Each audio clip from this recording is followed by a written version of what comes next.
السلام عليكم ورحمة الله وبركاته. بسم الله الرحمن الرحيم. الحمد لله رب العالمين والصلاة والسلام على رسوله الكريم وعلى آله وصحبه وسلم تسليما كثيرا. So I forgot my number one rule with conventions. When you check into the hotel, ask for the floor that's closest to the lobby. So that's a pro tip for everyone that woke up and came at 10 a.m. When you go to a conference, always ask for the floor. We're at the very top floor, so we stopped at every elevator, and you got to worry about people that are pressing down over and over again, which segues good into the topic of social justice. Justice to the speakers. Alhamdulillah, I want to thank you all for coming on time to this conference. You don't really know what to expect when you're doing the first session of a conference, if anybody's going to show up. So I was expecting to talk to 5 people. So alhamdulillah, this is a good opportunity to actually have a fruitful discussion with a group of motivated individuals. I want to thank you on behalf of the Yaqeen Institute for being here. I want to thank everyone, all the fellows and all the volunteers, and Ali, who you just heard his marriage story, and our operations manager, Dr. Altaf Hussain, the vice president, but also my mentor, as well as being the vice president of Yaqeen Institute, and everyone that's been following our work. Alhamdulillah, some of you may have noted that we just hit our 1-year birthday. We are only 1 year old, but alhamdulillah, we've been able to achieve a lot more than we could have expected by the grace of Allah subhanahu wa ta'ala. So, a quick show of hands, how many of you have followed in some capacity the 40 hadiths on social justice? Not many of you. So this was a class, one of the first classes, actually the first class that I've actually taught on a weekly basis with Yaqeen Institute is the 40 hadith on social justice. And just to let you all know, we're at hadith 25 now, so you still have time to attend the rest of it, inshallah. It should end the week of Ramadan. So it's every Tuesday night. We have a break right now until mid-January, but we're covering a hadith every week and then extrapolating from that hadith lessons on Islam's unique social justice paradigm. Now, the reason why I chose to do this class, and at the end, inshallah, it's going to be compiled into a book format, so there will be additional notes, and it will be made accessible in book format. There are already professional notes that are taken every single week. So if you've missed the first 24, then just read the notes if you don't feel like listening to the lecture. But the idea was based on a foundational principle that we believe that Islam provides unique paradigms to deal with social injustices and inequities. That our religion is not just another religion that will throw in some languaging to already existing paradigms, but actually has unique paradigms and unique solutions to the problems that we face in the arena of social justice. And I was mentioning this yesterday at the knowledge retreat, that Islam, for example, on racism, is the only tradition in which you have an explicit anti-racism tradition. You have explicit references to not discriminating against people on the basis of the color of their skin or their tribe or whatever it may be, and it's extensive. It's not one verse or one tradition of the Prophet ﷺ, but it's extensive, whereas other religions, that was deduced from overall concepts of equality and the treatment of the other. But Islam was very specific on the anti-racism references, which made it attractive to, the Edward Blydens of the world, and even had strands of Islam and Garveyite teachings, and then obviously found its way into the Nation of Islam and many of the movements that became prominent here in the United States that were in the initial phase part of the rebirth of people like Malcolm X and Muhammad Ali. So we have unique paradigms, and we have unique languaging, and we have unique constructs, and we should take pride in that. When Malcolm came back from Hajj, he said that I believe Islam has the solution to the problem of racism in America. He didn't say that I found a religion that transformed me, that removed racism from me, but he saw that Islam actually provided a solution to the problem of racism in America. Malcolm was a brilliant man. He's an intelligent man. He's not saying, he's not using any form of exaggeration or speaking about Islam in idealistic terms. He's saying that I believe Islam has solutions to the problem of racism in America and other problems that come out of that problem of racism. And that's why when he left the Nation of Islam, he formed Muslim Mosque and he formed the Organization of Afro-American Unity, because he wanted people to see what he saw in Islam as a wholesome, comprehensive solution. But in the meantime, saw that it was important to work with all people of all faiths, whatever their background was, to deal with the problem and to offer Islam as a solution rather than the solution. To let Islam be part of the dialogue on how we solve these problems in society, rather than dominating the conversation and disrespecting others that come with their solutions. Let Islam shine. Let Islam shine by showing itself as a practical, comprehensive, wholesome solution to this problem. So what are the unique paradigms that we find in Islam and social justice? Because one thing I don't want us to do is I don't want us to simply add to the mix that's already out there and not offer anything unique as a Muslim community and in the realm of scholarship. Well, for one, in Islam, the concept of justice applies not just to the body but to the soul. And it applies not just to this dunya but to the akhirah as well. It extends beyond this life and it goes into the afterlife.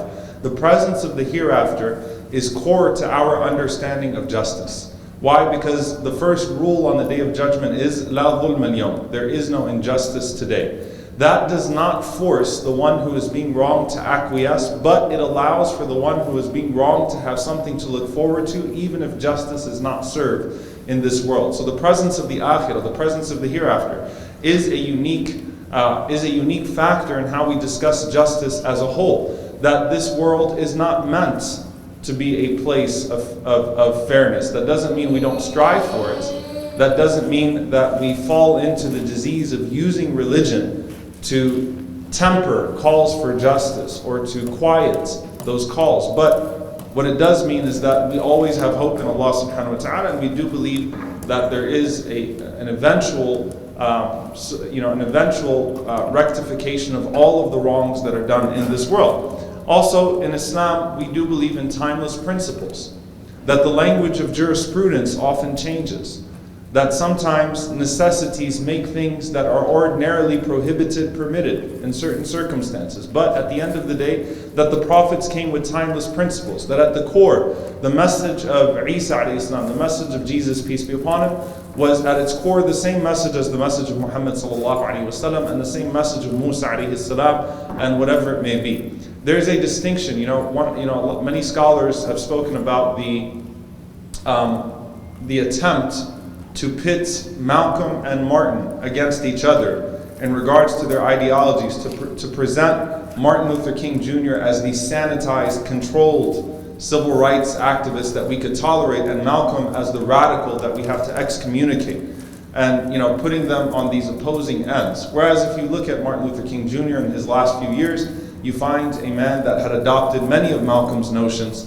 And there's the book Malcolm and Martin, Dreams and Nightmares by James Cone, which does away with that fallacy. Let's take that to a more traditional construct. The idea that Musa alayhi salam was this vengeful man who was so radically devoted to justice that he was blinded from any sense of mercy. So Musa alayhi salam, Moses, was about an eye for an eye. But Jesus, Isa alayhi salam, was so radically dedicated to mercy and compassion that he ignored notions of justice.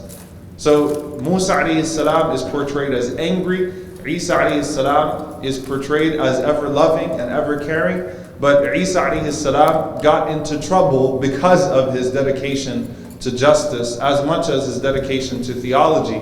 He was challenging the political establishment. He was flipping tables in the temple.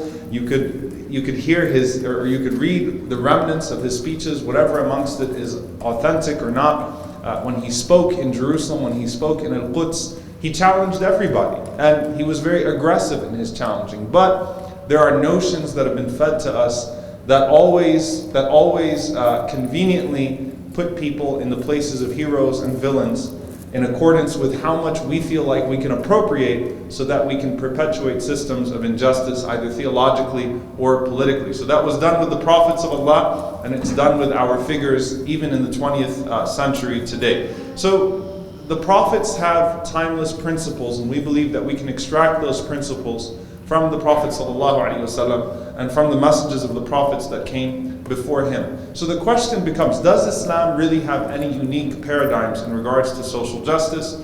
Is it even valid? Is it even a valid discussion to use social justice? And I'm going to say this also, that a lot of people have a problem with the term social justice, because social justice might denote a certain ideology, right?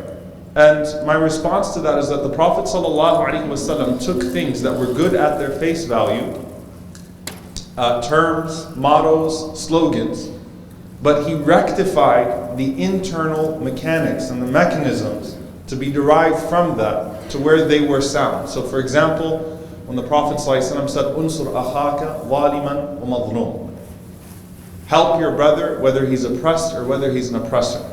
The Arabs knew that sentence, and that sentence was actually a very problematic sentence and an anti-Islamic sentence. Because what that meant before Islam, "Unsur akhaka waliman wa madhlum," support your brother whether he's oppressed or whether he's an oppressor, was that whether he is wrong or right, he's your brother, you've got to have his back and you have to take his side in any dispute. So they said to the Prophet ﷺ, we understand how we can support our brother when he's oppressed, but we don't understand how you're saying to support him when he's an oppressor. We thought that Islam rid us of these radical attachments and this partisanship that blinds us from justice. And the Prophet ﷺ said, "Unsur akhaka zaliman wa madhlum," support your brother when he's oppressed, and support your brother when he's an oppressor by stopping him from oppressing. So he changed the meaning of it while still maintaining its face value. So even if these terms could denote certain ideologies and constructs and paradigms, that doesn't mean that the terms are useless, because justice that is demanded from within, from a society that has self-restoring mechanisms for injustices that are independent of changes at head of state or whatever it may be, those are valid Islamic notions, and there are things that we can draw from in our deen. So does Islam have unique paradigms? One of the topics that's going to be covered by Sister Noor Subhani, inshallah, is the paper, Does Islam Need Saving?, which analyzes human rights from an Islamic perspective versus a secular perspective. And it's based on the UN Charter of Human Rights. I'm going to be talking about here, just briefly, another UN document that's less known, but the UN also authored a document on social justice in the year 2004.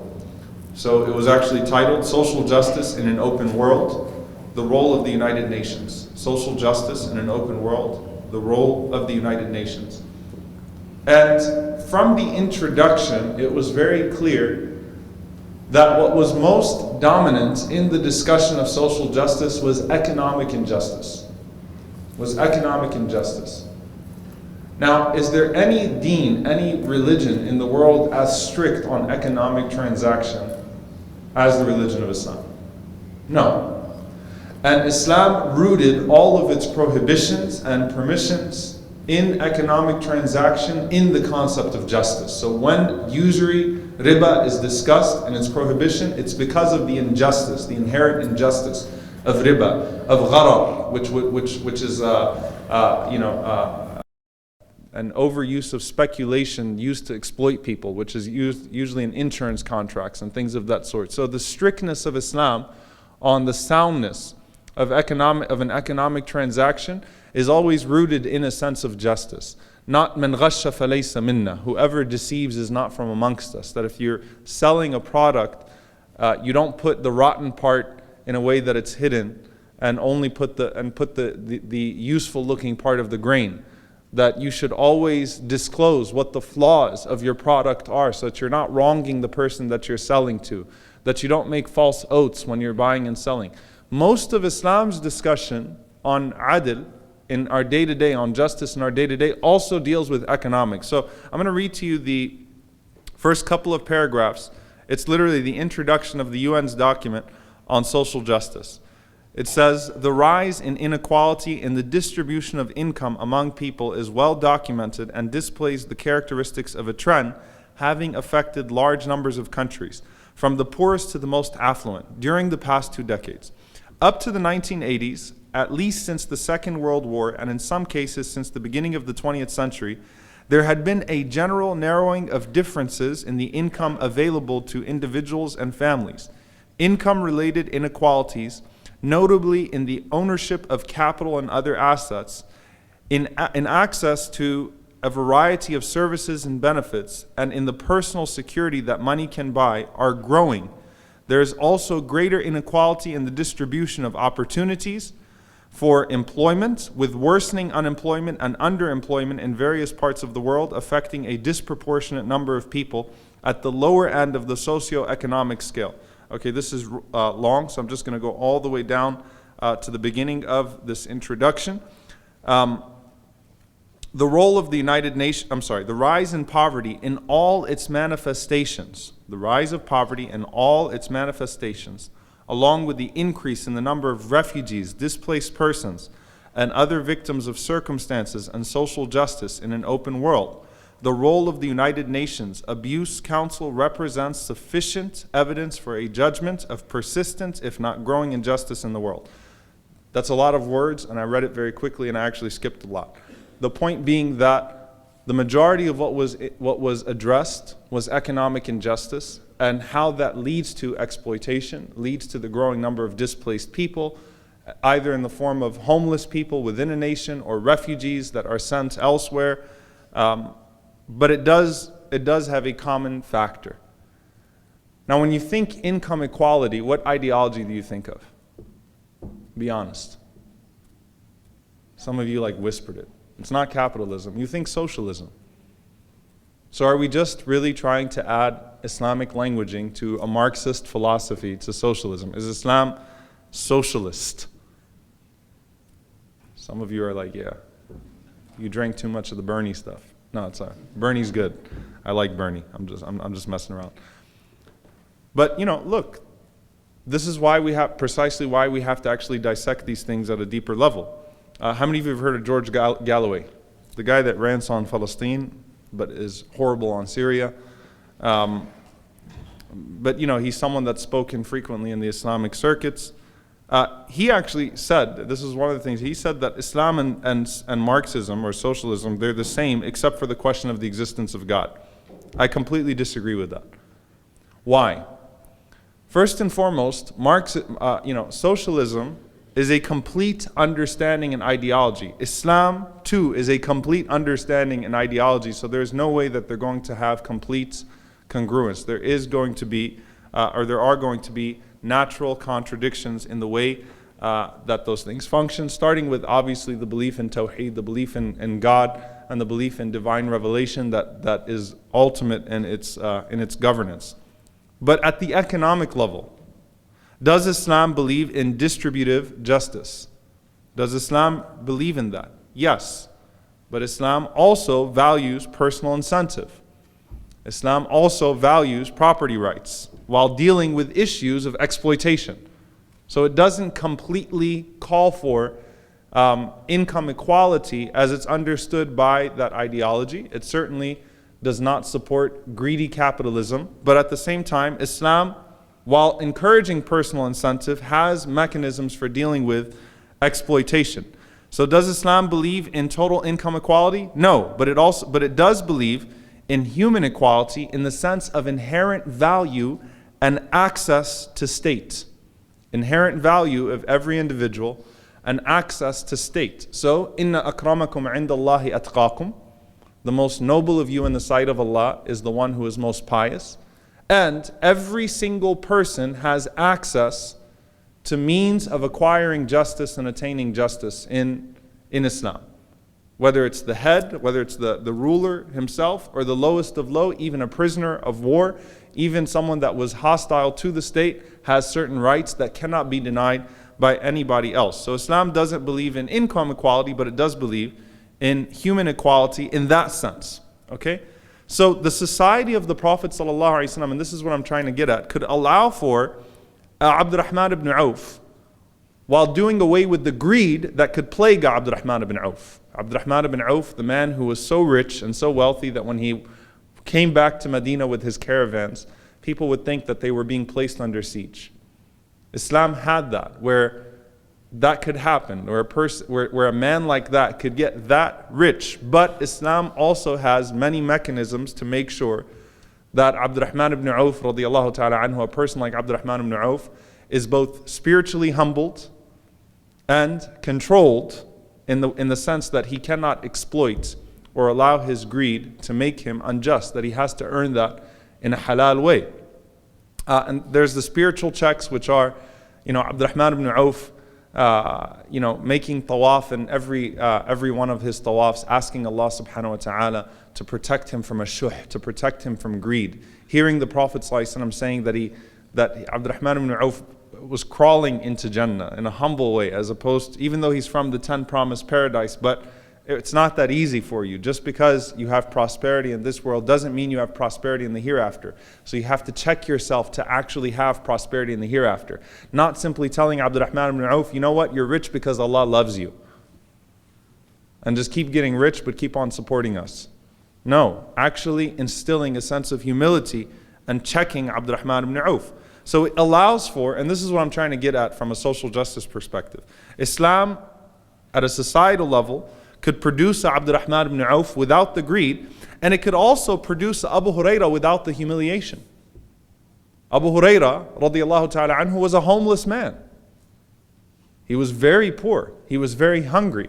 But the society that the Prophet sallallahu alaihi wasallam created was one in which a person in the circumstances of Abu Hurairah was not humiliated. He was dignified in every way.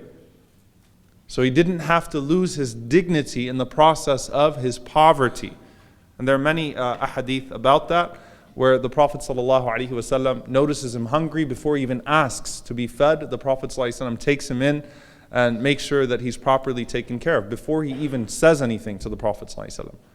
So it allows for Abu Hurairah, but without the humiliation of Abu Hurairah radiallahu ta'ala anhu. One of the biggest discussions right now when you talk about the makeup of the metropolitan areas and cities is this: in our times, we try to make the homeless disappear. We're not actually trying to solve the problem of homelessness. We just want them out of our sights.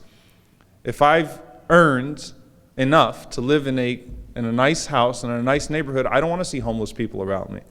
So trying to make them disappear from the places in which they usually would convene, or whatever it may be, to try to get rid of the homeless, as opposed to trying to get rid of homelessness. What did the Prophet ﷺ do? Where did he put the homeless? In the masjid. Ahl al-Suffah. They lived in the masjid, and everyone had a responsibility to them. No, you don't get to make them disappear. You have to deal with their conditions. So it was not this rosy, idealistic notion of income equality, but you are responsible for those people, and they're treated with dignity, and we're not going to make them disappear. We're going to try to make their conditions disappear. So guess what? Abu Hurairah radiallahu ta'ala anhu, he made it. And eventually all of those people from Ahl al-Suffah, they made it. They had their own homes, they moved on, and their dignity was never compromised in the process of their homelessness, because some of them became the greatest scholars of Islam while they were still Ahl al-Suffah, and respected and honored and noble people. So the Prophet ﷺ gave us mechanisms to deal with the exploitation, to deal with the lack of dignity, to put checks at a very practical level, obligations on the rich. SubhanAllah, you think about the tax scam right now. I mean, seriously, think about it. These are very relevant notions and relevant concepts in terms of access. Both the ruler and the ruled are accountable and answerable to one higher power. The story of Ali radiallahu ta'ala anhu and his shield. Ali radiallahu ta'ala anhu, while he's the Khalifa, his shield was missing. So he lost his shield, and then he found it with a Christian man under his rule. There was a Christian man walking around with a shield. He said, "That's my shield." He said, "No, it's not." It's like, whatever, I'm the Khalifa of a Muslim state, I hate to even use the Islamic state now, because when you read literature like from 2004, 2005, and they say the Islamic State, none of them were talking about Daesh, by the way. But what they meant was that Islamic state, the real Islamic, put the Islamic back into the Islamic state, right? So Ali radiallahu anhu saw this man with the shield. He said, "That's my shield." The guy said, "No, it's not." I mean, this guy is not Muslim. He's dealing with the most powerful man in the state. Ali radiallahu anhu says, I'm going to report you to the judge. So he goes to Shuraih al-Qadi, a judge who's not a companion. So there's status also in regards to the spiritual status that's been given, or the elevation that's been given to the Sahaba, the nobility of the companions. Shuraih is not a companion. Ali radiallahu anhu is of the greatest companions. And he's from the family of the Prophet ﷺ. I mean, the distinctions are all there. And Shuraih says, okay, well, what's your evidence that it's your shield? He said, I've got my son and I've got my servant, and they could both testify that that's my shield. He says, as for your son, he's biased because he's your son. I can't take his testimony. He said, he's Al-Hasan. He said, Ali radiallahu anhu argued. He said, Allahu Akbar. He said, you're not going to take the testimony of a man that the Prophet ﷺ shahida lahu bil Jannah. The Prophet ﷺ called him a master of the people of Jannah. You're not going to take his testimony? He said, he's your son. I can't take his testimony. He said, as for your servant, well, maybe he's just doing it out of fear. Maybe he'll testify out of being forced. So Ali radiallahu ta'ala anhu just says, he argued his case, then he gave up, and he was walking away. And the Christian man is like, what just happened here? This is incredible. And subhanAllah, he did take shahada, and he handed him back the shield and told him when he stole the shield that during the Battle of Siffin he was able to take it from Ali radiallahu anhu's possessions. And he said, this is the akhlaq, these are the morals of the prophets. He was a Christian man. He said this represents what Christianity was supposed to be. It's being practiced. The message, the values of Christ are being practiced here. And so he took shahada, and Ali radiallahu anhu gifted him the shield. He gave it back to him and told him it's yours as a gift. The point being is that everyone, the ruler and the ruled, are accountable to a higher power. And this is something that's found constantly in our Islamic discourse. Okay, what are some of the other things? Well, the role of stability, choosing the lesser of the two evils, that is present in our deen. We don't just invoke chaos for the sake of chaos. Stability is a factor. So choosing the lesser of the two evils, that doesn't mean you give up the cause of justice, but you don't harm the cause of justice by causing more chaos in prematurely seeking it out, or doing so in an ill-equipped or ill-mannered fashion. So al-munkar la yughayyar bi-munkar. The cause of justice does not become supreme to all circumstances, even though it is never neglected. Religion is not a tool of the state, but religion is a tool to check the state. This is something that Dr. Jasir Auda talked about a little bit yesterday. I missed his session, but he did talk about it in the Q&A at least, from what I heard. The idea that deen was something, religion was used to check the rulers. It's not used to be appropriated by the rulers, or it's not meant to be appropriated by the ruler to subject those that are ruled to certain things. There are questions of modesty and questions of protecting privacy that are unique to the Islamic tradition. We shouldn't shy away from them. There are questions of systemic inequalities that make otherwise just punishments unjust. Okay, otherwise just punishments unjust. And these are things that we find within our tradition. So Bani Israel and their application of hudud, their application of criminal law. The Prophet ﷺ mentioned that they would only exact it on the poor and those that were downtrodden, but when it came to the elite and when it came to the rich, they always were excused.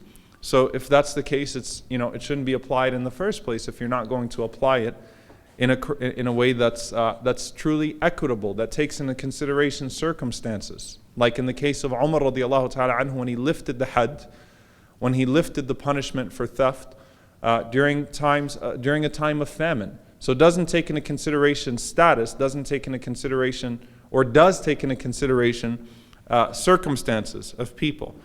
Questions of wholesome, restorative justice. Undoing the injustice is not enough, but reintegrating people into society afterwards and putting them back in favorable positions is something that we find Islamic mechanisms for. And I'll end with this inshallah, then we'll go to the question and answer part. When we look at, particularly when it comes to economic injustices, the purpose of implementing certain things in our faith, certain practices in our faith, was not just for the sake of having them done, but also for the sake of ultimately realizing a time when those institutions are no longer necessary. So for example, Zakah is one of the 5 pillars of Islam. Zakah is one of the 5 pillars, and lo and behold, out of greed, the first pillar that there was an attempt to abolish was Zakah, out of the 5 pillars. That just shows you at the end of the day that we're attached to our money. The first pillar of Islam that there was an attempt to abolish was Zakah, and Abu Bakr, and it was in the Khilafah of Abu Bakr radiallahu anhu. So it's in the immediate aftermath of the death of the Prophet sallallahu alaihi wasallam. You have a group of people claiming we don't have to pay Zakah anymore. Why? That was only applicable to the Prophet sallallahu alaihi wasallam. They didn't say we don't have to pray anymore, we don't have to fast anymore, we don't have to do Hajj. No, we don't want to pay any money, even though Zakah is really not that much.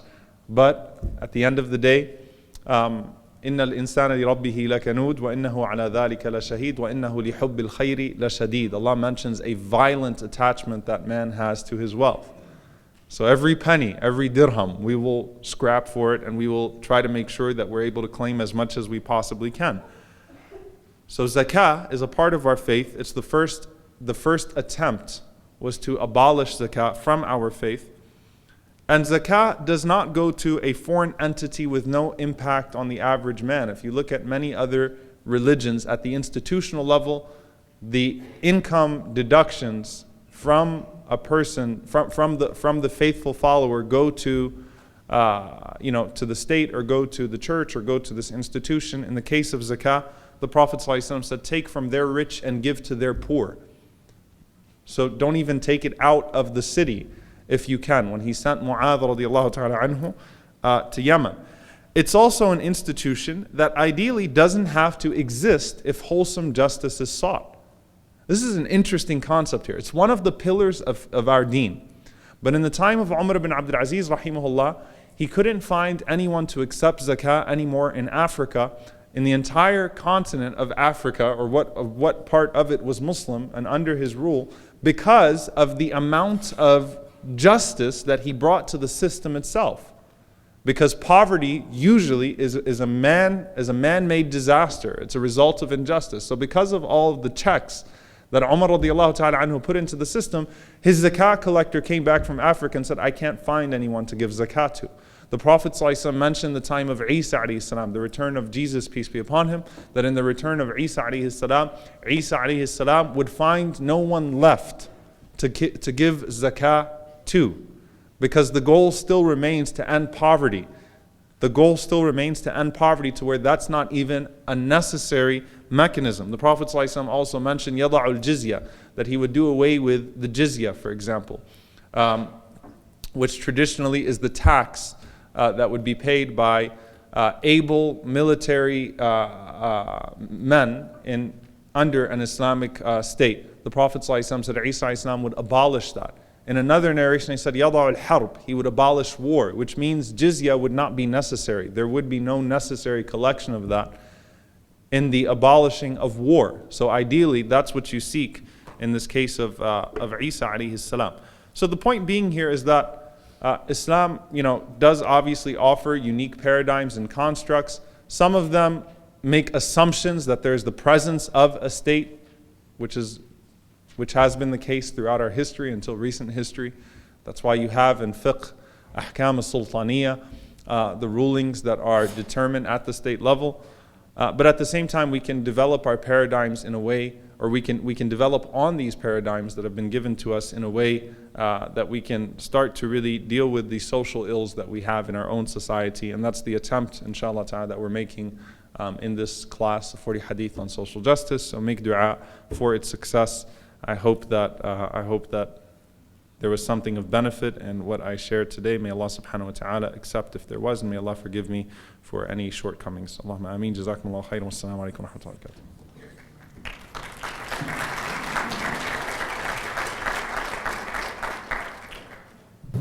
Jazakallah khair, Shaykh Omar. I hope, inshallah, you guys found it beneficial going over the topic of social justice. We'll now have Q&A for this session, inshallah.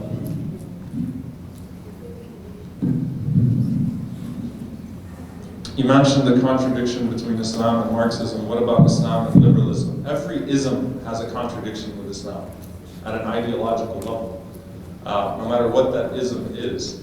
So obviously there are going to be significant contradictions. And the way that those contradictions are negotiated is that with everything, we take the good and we leave the bad, and we try to offer confidently our own unique constructs and solutions, which is what this series is an attempt to do, inshallah ta'ala, hopefully much more. So I hope that answers that question.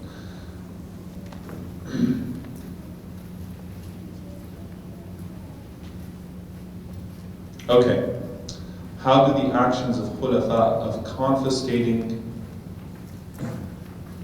the wealth of rich people and redistributing it to the poor relate to Islam? Do these actions provide a system or just exercise of power of those rulers? The khulafa did not do this arbitrarily. Islam does not.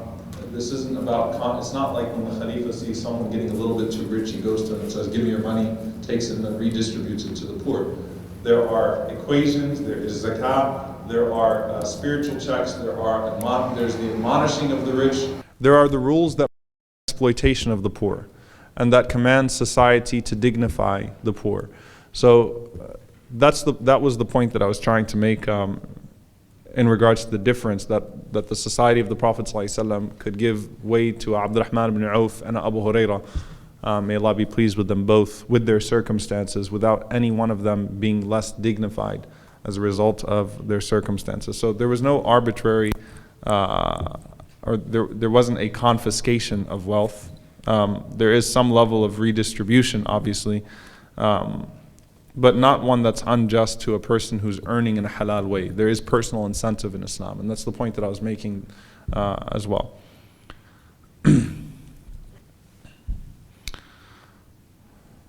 You mentioned Abu Hurairah was homeless, but didn't he eventually get a home, marry, have a daughter? I think it's good to show that he eventually got out of poverty, because it's not like the Sunnah, the Sahaba were content with poverty. Yeah, I think I did mention that. That Abu Hurairah radiallahu ta'ala anhu eventually did financially find himself in a favorable situation. And there's no doubt that the deen does not encourage poverty. The Prophet ﷺ encouraged people to find ways for themselves, to exhaust every means so that they're not in that situation. But at the same time, when it's forced poverty, either by society or state or circumstances, then there are the benefits of the person being in that state in regards to his maqam with Allah subhanahu wa ta'ala, and the injunctions to honor those people that's placed upon those that are in a more favorable situation. You spoke about masajid hosting the homeless in the Prophet's time. Today masjids turn away the homeless and have no budget to help the poor. How do we change this culture and instill social justice leadership in our religious organizations? P.S. I speak from personal experience dealing with homelessness. I'm a Muslim running a non-profit. I'll share with you all something, subhanAllah, that happened a couple of weeks ago. You know, right now is election season in masajid around the country, so you got all the board elections taking place in masjids around the country, so it's getting all, you got the campaigns going on, and you've got all the stuff happening, all the tensions rising in many masajids. So anytime I've been to a masjid in the last month, I've given a khutbah about unity and things of that, and ego. And then as soon as I finish the khutbah, without knowing anything about the masjid, the president of the masjid will get up and start talking about election committees and stuff like that. So it's just that season, right, of elections and masjids and stuff like that. And subhanAllah, one of the membership applications for the masjid was shown to me. And the first question was, do you have a criminal record? To become a member of the masjid. Not to become a board member. To become a member of the masjid. And I thought to myself, subhanAllah, by this measure, the greatest Muslim American to ever live would not be allowed to be a member of this masjid. Think about that. Okay? But now, most of the time, these things are just adopted from churches or other organizations, and they just kind of copy the bylaws and bring that all in, and then add some Quran and Sunnah in there to make it look more Islamic. But think about how problematic that is. So when this is going to require a change of culture, which is rightfully said in the question. It's not just organizational, it's cultural. In Dallas, inshallah ta'ala, in the end of January, there's going to be a Count the Homeless activity, inshallah ta'ala, where we're getting 1,500 volunteers to go through all of Dallas, to do a sweep of Dallas, and to count, to document where the homeless are, to count them, and then to have a resource to follow up with all of them, inshallah ta'ala. I think it starts with exposing the community more to homelessness. Exposing it to homelessness, and then obviously injecting many of the things that were mentioned in this class and others about the importance of taking care of the homeless. So it does require a culture change. And I mentioned yesterday, Islam, as Muslims, as masajid, we also have to consider the sanctuary movement and whether we have a role to play in that as well. I think we've become so obsessed with building and constructing and embellishing our masajid that we've forgotten their purpose, and that has led to mass exclusion. Not mass like the organization, mass with 2 S's. All right, so that's a cultural shift as well. Can you elaborate on what was mentioned about rules related to privacy?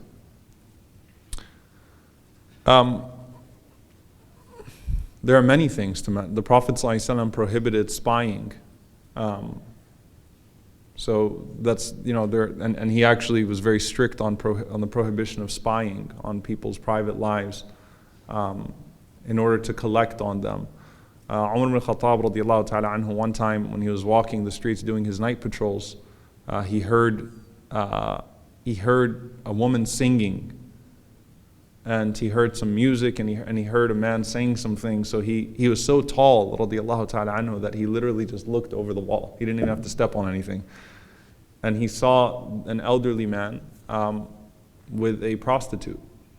And he shouted out to him and he said, "Ya adu Allah, you enemy of God, shouldn't a man of your age be waiting for death? I mean, this is shameful for someone at your age." And the man shouted back at him and said to him,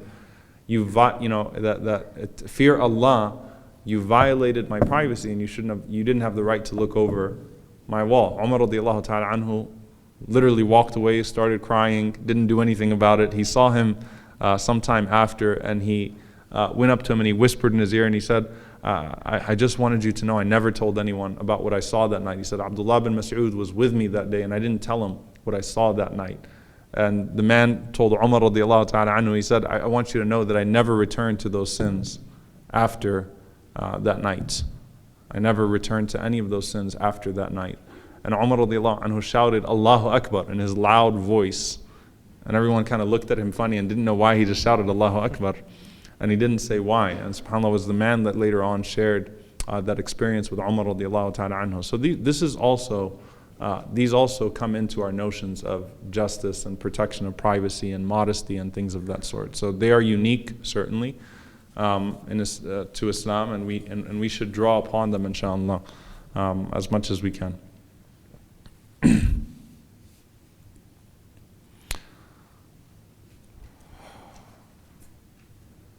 Assalamu alaikum. Sexual assault has continually been and is specifically today a large part of social justice efforts. What do you think Muslim communities can do to combat sexual assault in our communities in an Islamic, I can't read that last word. Can you read that last word? Islamic fashion. Fashion, okay. In an Islamic fashion. This goes to, once again, acknowledging the problem is important. We do have to acknowledge the problem. We can't deny that the problem exists. I'm going to share and this goes to, I think, when we talk about our devotion to our principles. Too often as Muslims, as Muslim communities, we are so invested in changing the narrative that we neglect actually changing ourselves. So we're so afraid of being embarrassed as a community that instead of dealing with our problems, we just try to cover them up and hope that it doesn't give more ammunition to Islamophobes. This is our communities have problems that are similar to other communities. We're not unique in either not having those problems at all or in having them in greater proportion. We have them in the same proportion that other communities do, and they need to be dealt with at an institutional level. So yes, we acknowledge the problem, and we have to come up with an organizational approach to dealing with them, so that that type of behavior is not allowed to thrive in our Muslim communities in a cover-up culture. So I think that's where we need to make sure that we invest in finding institutional approaches to this, inshallah ta'ala.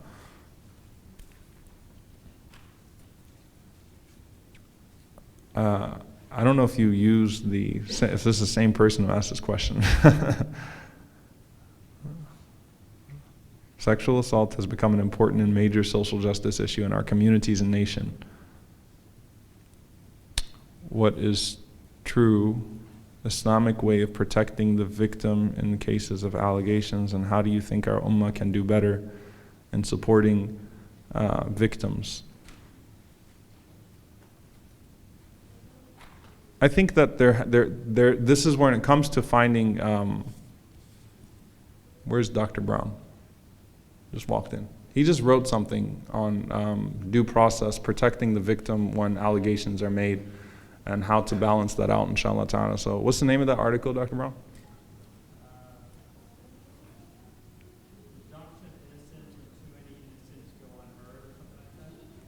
It's a cool title. Presumption of innocence when too many innocents go unheard. So balancing out the two is important. I don't think they're mutually exclusive. So that's the point. I don't think that they're mutually exclusive. And I think that people are inherently inclined in certain directions, but we do have to make sure that we're protecting, people, victims, and we have to make sure that we're providing them valid routes of seeking justice. If they don't have valid routes to seek justice, then things are going to happen that are going to be very unpleasant for our community. And so I think that there is a way, it's a balancing act, obviously, and in this day and age, it requires more effort probably than ever before to find that balance, inshallah. This is the last question? Okay. All right, how do we implement these social justice methods in a non-Muslim country or under a leader with a leader who is against Islam in general, especially when this injustice is targeted towards Muslims?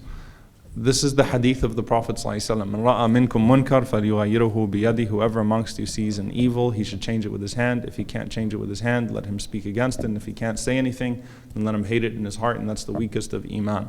Just because it's not a quote-unquote Islamic state doesn't mean that we get to walk away from all of the values that inform a society from an Islamic perspective. We are still obligated to do what's in our capacity, inshallah ta'ala, and to try to solve these problems and to offer Islamic solutions while being amongst the people and feeling their pain and doing what the Prophet ﷺ did for the first 40 years of his life before he even started calling to Islam, which is striving with the people to find solutions to their problems and combating it with everything that was at his disposal, alayhi salatu wassalam, and then divine revelation giving direction and guidance in how to do away with those ills in the dunyawi sense, in the worldly sense, as well as in the sense of the hereafter. Wallahu a'lam, jazakumullahu khairan.